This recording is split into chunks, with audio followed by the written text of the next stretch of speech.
Hola, buenos días compañeros. Nosotros les vamos a hablar de la evaluación nutricional. Las integrantes del equipo son Reina Rodríguez, Copitzi González y su servidora Nayeli Flot. Yo les voy a hablar de la evaluación pediátrica. El primer paso para evaluar al paciente pediátrico es la evaluación antropométrica, en la cual consiste en medir la talla o longitud, el peso, el IMC, los pliegues cutáneos y la circunferencia cefálica. Les puse las tablas para guiarnos de los percentiles. Por ejemplo, en esta tabla tenemos el peso según la edad de niñas de 0 a 5 años. En la línea verde, que es el 0, significa que tiene un peso normal para la edad. En la línea roja, que está arriba, significa que tiene riesgo de sobrepeso. Y en la línea roja, que está abajo, que tiene un -2, significa que tiene bajo peso para la edad. En esta tabla es el peso según la edad de niños de 0 a 5 años. Esta es la longitud y talla según la edad para niñas de 0 a 5 años. Esta es para longitud y talla según la edad de niños de 0 a 5 años. Esta es para peso según longitud en niñas de 0 a 2 años. Esta es de peso según longitud de niños de 0 a 2 años. Esta tabla es de peso según la talla para niñas de 2 a 5 años. Esta tabla es de peso según la talla de niños de 2 a 5 años. Y esta tabla es de IMC de niñas de 0 a 5 años. Y IMC en niños de 0 a 5 años. Este es para el peso según la edad en niñas de 5 a 10 años. Esta tabla es de peso según la edad en niños de 5 a 10 años. Y esta tabla es de talla según la edad en niñas de 5 a 19 años. Y esta tabla es de talla según la edad en niños de 5 a 19 años. Y estas tablas son de IMC de niñas de 5 a 19 años. Y este es de IMC en niños de 5 a 19 años. Esta tabla los utilizamos para ver los percentiles y es dependiendo de en qué se encuentre nuestro niño o nuestro paciente.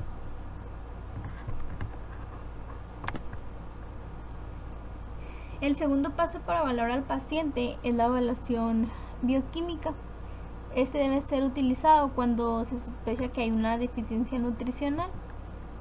Por ejemplo, en la albúmina, en los rangos normales son en prematuro 3 a 4.2, en recién nacido de 3.6 a 5.4, en infante de 4 a 5 y mayor a infante de 3.5 a 5.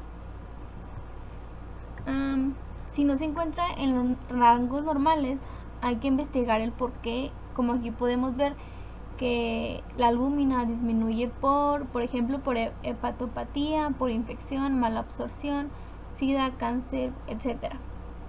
Y pues ¿por qué aumenta? Aumenta porque puede ser por deshidratación. Y así tenemos que observar cada uno de los datos bioquímicos que consideremos que importantes para la evaluación nutricional de nuestro paciente, como hemoglobina, hierro, proteínas, etc. Después sigue la evaluación clínica. En esta evaluación debemos observar el aspecto de nuestro paciente. Por ejemplo, en la determinación del estado nutricional se pueden observar las siguientes características: apariencia general, cambios en la piel, mucosas, el cabello quebradizo, decolorado, seco, como hay algunas personas que tienen las puntas amarillas. Eso es un dato. Apatía, fatiga, disminución de masa muscular, pérdida de grasa subcutánea, pérdidas dentales, diarrea, vómito, deglución, irritabilidad y así. Por último, la evaluación dietética. En este se le pregunta al familiar la frecuencia de alimentación habitual. Mayormente manualmente. Por ejemplo, ¿cuántas veces a la semana consume leche? ¿Cuántas veces a la semana consume carne, verduras o refresco, etcétera? Y de esta manera podemos darnos una idea de cómo se alimenta. Otro método de evaluación dietética es el recordatorio de 24 horas. El paciente familiar describe todo lo que consume normalmente en un día y se le pregunta más o menos las porciones que consume. Por ejemplo, aquí una rebanada de pan, media taza de leche, etcétera. Así se tiene que ir apuntando y así sucesivamente. Esto nos ayudará a contar las calorías en cada comida y las calorías totales consumidas en un día. Todo eso es con el fin de compararlas con las calorías que debería consumir de acuerdo a su edad, peso, estatura y actividad física. Y así nos podemos dar cuenta del por qué, por ejemplo, tiene sobrepeso o por qué tiene bajo peso y así.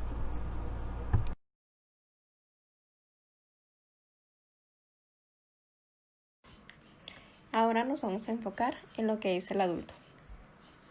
La altura de una persona y la circunferencia de su muñeca determinan el tamaño de su estructura corporal. Para sacar correctamente las mediciones de esta, es necesario que el individuo esté con el hombro levemente flexionado, con el codo extendido y con la palma de la mano hacia arriba. La fórmula para sacar la circunferencia de la muñeca es dividir la estatura en centímetros entre la circunferencia de la muñeca en centímetros. Se considera que una persona es de complexión pequeña, en hombres, cuando es menor a 10.4 y en mujeres cuando es menor a 11. Cuando son de complexión mediana es de 9.6 a 10.4 y en mujeres de 10.1 a 11. Y se considera que son de complexión grande cuando es mayor a 9.6 en hombres y en mujeres mayor a 10.1. El índice de cintura-cadera es un indicador útil sobre la distribución del tejido adiposo. Este se va a calcular al dividir el perímetro de la cintura entre el perímetro de la cadera. Se recomienda que el sujeto permanezca de pie con los pies juntos y el abdomen relajado. Los brazos se deben de colocar a los lados y el peso repartido equitativamente entre los dos pies. La fórmula que debemos de usar para sacar el índice de cintura-cadera es la circunferencia de cintura entre la circunferencia de la cadera. Yo puse 2 tablitas. En una viene la edad y el riesgo que van a manejar, dependiendo del resultado que nos salga. Con la fórmula que utilizamos al principio y la edad. Si una persona tiene de 20 a 29 años y le salió un resultado de 0.83, es porque tiene un riesgo bajo. Pero si tiene 0.96 entre 1 y estamos hablando de hombres, pues es un riesgo alto. Y en la otra tablita vienen el género y qué tipo de obesidad se maneja, si es ginecoide o androide. Cuando es ginecoide, este tipo de cuerpos se le llama coloquialmente cuerpo de pera. Este es más común en las mujeres, está más relacionado con la genética. Puede provocar enfermedades como litiasis biliar y este es difícil de modificar. Cuando una persona tiene lo que es el cuerpo o la forma de androide, también llamada manzana, este es más común en los hombres, está más relacionado con el estilo de vida, por lo tanto Modificando nuestro estilo de vida, pues podemos cambiar este tipo de cuerpo. Está concentrado en lo que es el abdomen, a diferencia del ginecoide, porque el ginecoide solo es la parte más protuberante de es la cadera y los muslos. El índice de masa corporal, o IMC, es un indicador de peso ajustado por la estatura. La principal limitante del IMC es que no constituye un indicador de composición corporal y no distingue el exceso de peso a partir de grasa o de masa muscular. La fórmula para sacar el IMC es dividir el peso en kilogramos entre altura al cuadrado. Si en los resultados nos dio menor a 18.5, estamos hablando de que el paciente tiene desnutrición. Un peso normal o un IMC normal está entre 18.5 y 24.9.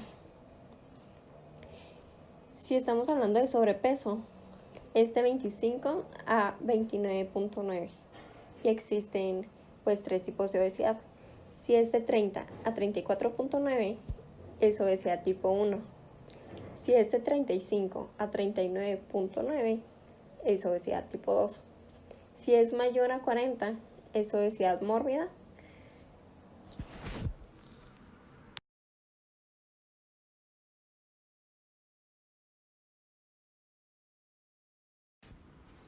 Ahora vamos a ver los tipos de masa. El primero del que vamos a hablar es el de masa grasa. Este es el que representa la reserva energética del organismo. Su evaluación es a partir de pliegues cutáneos. Representa la cantidad de grasa localizada en el tejido adiposo subcutáneo. Y la medición de tiene el propósito principal de explorar las reservas energéticas de acuerdo del cuerpo disponibles como tejido adiposo. La fórmula para sacar la masa grasa es el peso actual por el porcentaje de grasa corporal entre 100. Y para sacar el porcentaje de grasa corporal es multiplicar 4.5 entre la densidad corporal menos 4.5.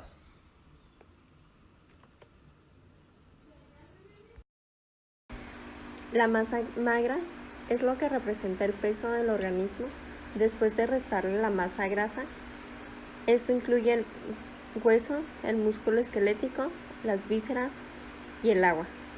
Esto es tanto extracelular como intracelular. Estos elementos están asociados con la mayor proporción del organismo responsable a las funciones tanto biológicas como metabólicas.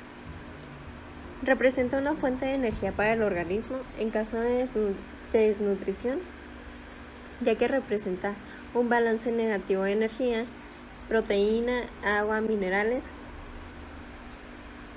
con la consecuencia reducción de la masa libre de grasa o masa magra y la masa celular, provocando atrofia en los órganos y tejidos.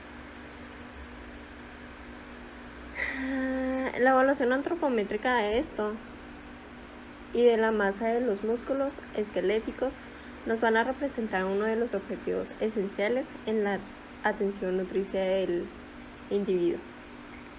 La fórmula para sacar la masa magra o masa libre es el peso actual menos la grasa corporal en kilos. El peso corporal y sus cambios recientes son el resultado de la evaluación del componente de peso, el cual es consecuencia de la suma de todos los comportamientos. Es un marcador indirecto de la masa proteica y de los almacenes de energía. Este indicador es uno de los mejores parámetros para establecer un diagnóstico y probablemente el método más usado para determinar el peso corporal ideal. Respecto al peso ideal, existen 3 características con lo que debe de contar.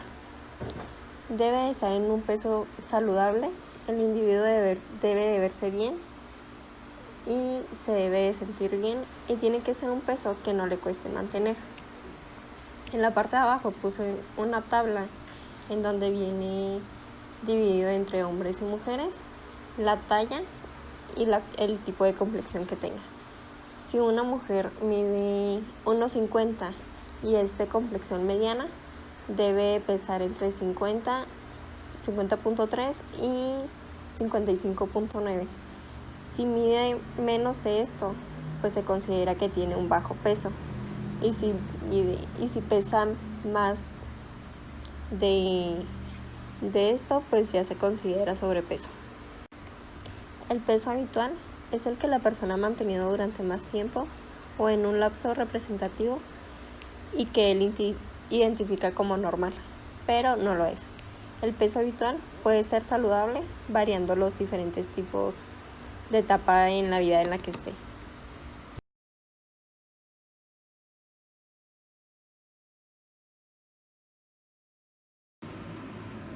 Un adulto debe manejar una glucosa en estado de ayuno de 70 a 99 miligramos por decilitro y 2 horas después de comer debe manejarla por 139. Un adulto con prediabetes debe manejar una glucosa de 100 a 125 en un estado de ayuno. Después de 2 horas de comer debe ser de 140 a 199. Y un adulto con diabetes debe manejar una glucosa de 126 en estado de ayuno y de 200 miligramos por decilitro después de 2 horas de comer. Y deben de manejar una presión arterial en un adulto que no tenga ni hipertensión ni hipotensión. 120/80 a 130/90. Esa debe ser la presión normal. Todavía moderado se considera de 140 a 150 y una presión alta se considera de 150 o más. Las recomendaciones nutricionales en un adulto pues varían dependiendo de el sexo, de la estatura, del peso, de la actividad física que realiza en el día, si es sedentario, si solo realiza actividad física, si es deportista, etc. Pero los nutrientes entre hombres y mujeres, por ejemplo, de las proteínas son de 0.8 gramos por kilogramos al día. Los carbohidratos varían generalmente entre 45 y 65% del total de las calorías. Se debe realizar una ingesta del 22 al 28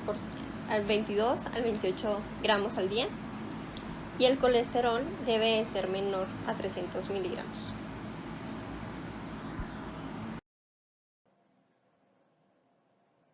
Yo soy Copitzi y voy a hablar del ABCD del adulto mayor. Todo lo que se va a mencionar en esta última etapa se obtuvo del Manual de Procedimientos para la Toma de Medidas, Valoraciones Clínicas y Antropométricas para el adulto mayor. Elaborado por la Universidad Autónoma de Yucatán, la Facultad de Medicina.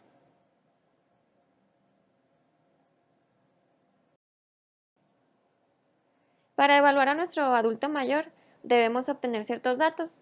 Los antropométricos incluyen la presión arterial, la cual se toma con los siguientes pasos.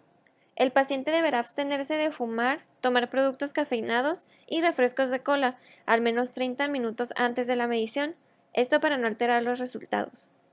Debe estar sentado con un buen soporte para la espalda, su brazo derecho descubierto y flexionado a la altura del corazón. La medición podrá realizarse en posición supina, de pie o acostado. Debemos dejar que nuestro paciente repose al menos 5 minutos para comenzar con la toma. Se va a utilizar un esfingomanómetro mercurial que esté recientemente calibrado y se va a utilizar un brazalete del tamaño adecuado para asegurar una medición precisa, ubicándola a la altura del corazón. La cámara de aire debe cubrir el brazo al menos en 3/4 partes de la longitud y al menos el 80% de la circunferencia del brazo. Algunos adultos con gran masa muscular requerirán un manguito de mayor tamaño. Deberán registrarse los dos valores, sistólica y diastólica.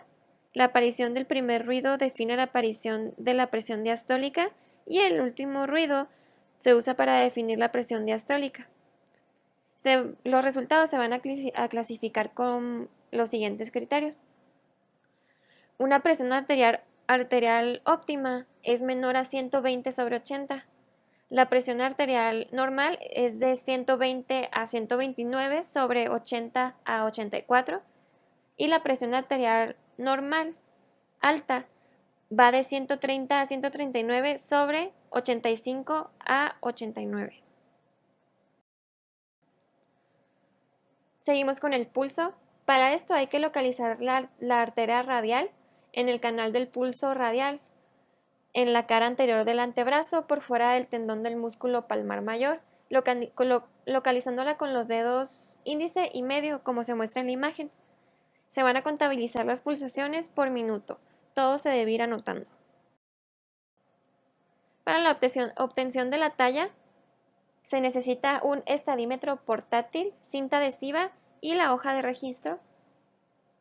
El método es instalar el estadímetro localizando una pared y un piso lo más liso posible, que no tenga zócalo ni grada, ninguna inclinación ni desnivel. La pared y el piso deben formar un ángulo de 90 grados. Se debe dejar el estadímetro en 0 para poder utilizarlo. La manera correcta de posicionar los pies es la que se muestra en la imagen.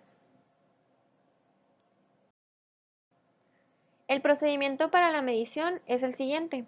Se debe informar al paciente las actividades que se van a realizar para que esté enterado y así sea más fácil medirlo. Hay que indicarle al sujeto que se quite el calzado, las gorras, los adornos y que se suelte el cabello.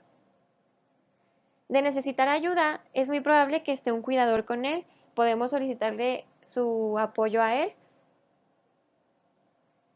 Y debemos colocar a la persona debajo del estadímetro, de espalda a la pared con la mirada al frente.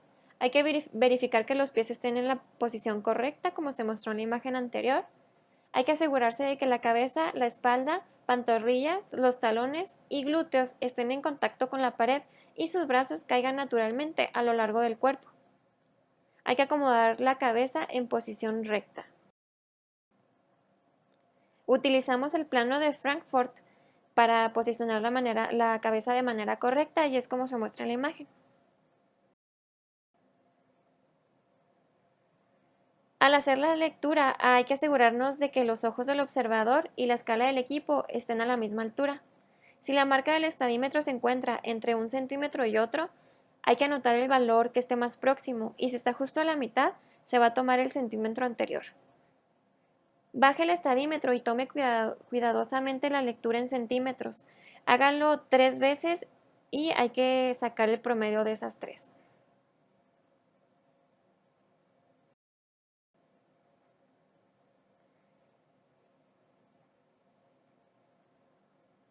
Existen métodos alternativos para poder obtener la talla.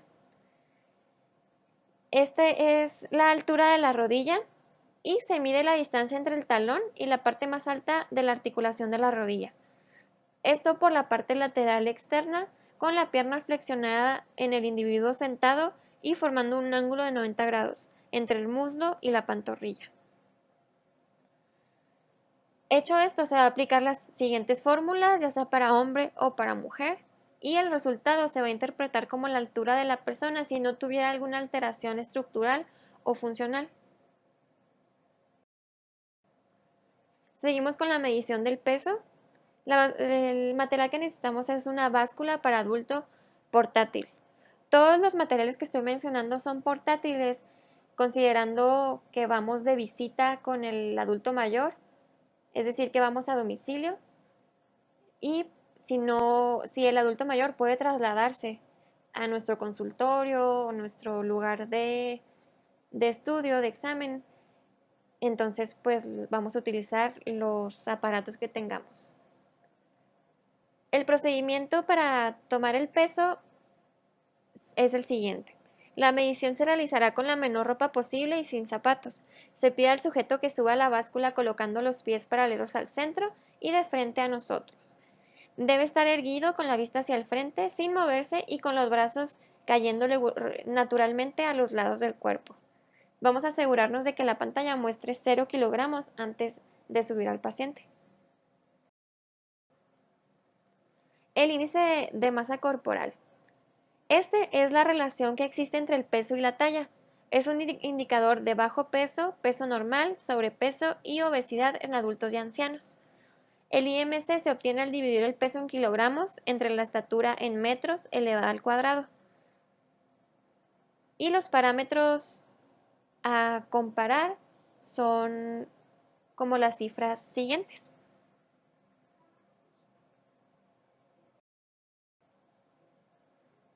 Existen también alternativas para medir el peso. Se puede estimar el peso mediante procedimientos antropométricos solamente cuando no se puede medir directamente a causa de enfermedad o de alguna incapacidad física.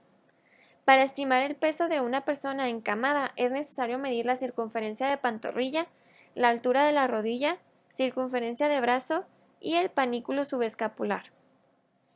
Las fórmulas son las siguientes y estas ecuaciones permiten estimar el peso dentro de los límites de confianza en un 95%. Seguimos con la B, que es de datos bioquímicos. En pantalla tenemos unos ejemplos de parámetros con los que podemos comparar los resultados de los exámenes bioquímicos de nuestro paciente. La C de clínicos, esta básicamente son signos y síntomas y es muy importante que en los adultos mayores identifiquemos estos signos y síntomas en su estado físico, en cómo caminan, cómo se mueven, toda la capacidad de movimiento que tienen. Esto integra la capacidad de masticación, entre otras cosas. Su estado mental, esto es muy importante porque si algún adulto mayor tiene problemas de memoria, por ejemplo, le va a ser difícil recordar si ya comió, qué tenía que comer o a qué horas mantener su dieta. Su estado emocional, sabemos que esto puede hacerlos no querer comer o comer en exceso. Su estado espiritual y su estado social, todo su entorno. Y la D es de dietéticos. Se trata de conseguir la información del paciente con el R24, el diario de alimentos y las herramientas que usamos regularmente. Si nuestro paciente padece de algún problema mental, podemos recurrir a su cuidador o tutor para conocer dichos datos. Es muy importante conocer la ingesta diaria de calorías y, según los padecimientos y necesidades, crear un plan de intervención nutricional óptimo, especialmente para nuestro paciente, individualizado y que pues genere los resultados que buscamos.